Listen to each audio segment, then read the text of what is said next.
The wound of disconnection and shame, and the road back to connection.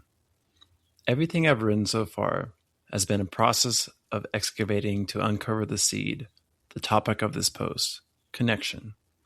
One of the greatest wounds of the modern collective is disconnection, the distraction of our phones, our lives filled with busyness and hustle, the anxiety to appear like we have everything together. So many things conspire to put distance between each other and even lose touch with ourselves. Inwardly, we wonder why we feel so much emptiness, why we feel like we're going through the motions, why the world feels dead. We've lost touch with beauty and enchantment.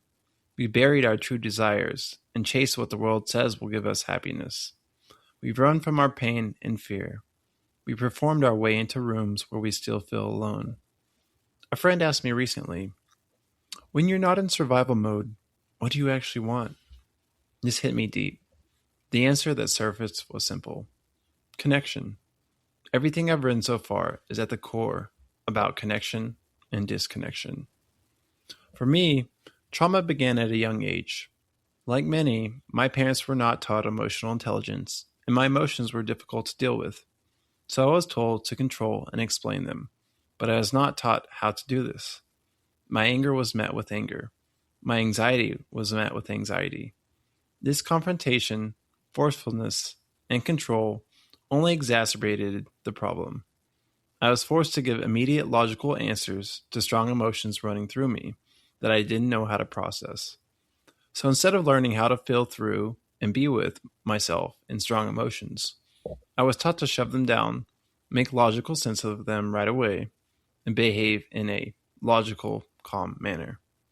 This caused a rupture or disconnection within myself. Because of these teachings, I formed a belief that I need to know, make sense of, and prioritize the mental mind above everything else. I formed beliefs such as, if you don't get an answer right away, you're broken. If you display negative emotions, then you're irrational and doomed to fail in life. If you show anger to another and they're hurt, then you're a terrible person.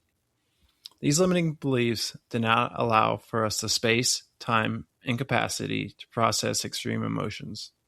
These beliefs made us believe that it was not safe to ask for help from adults to process and make sense of these emotions. The only outlet we had was to freeze and escape when these feelings came up. My escape became reading, video games, and later on porn and basketball.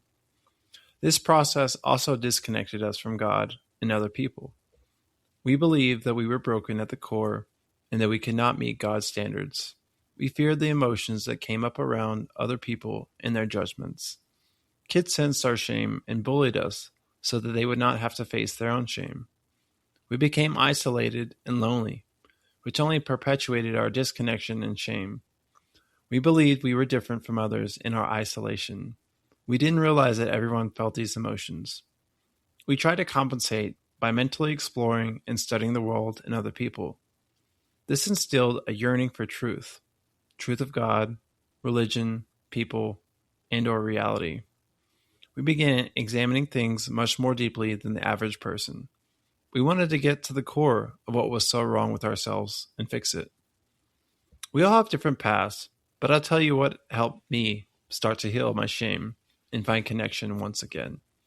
First, I began to encounter the limits of mental exploration.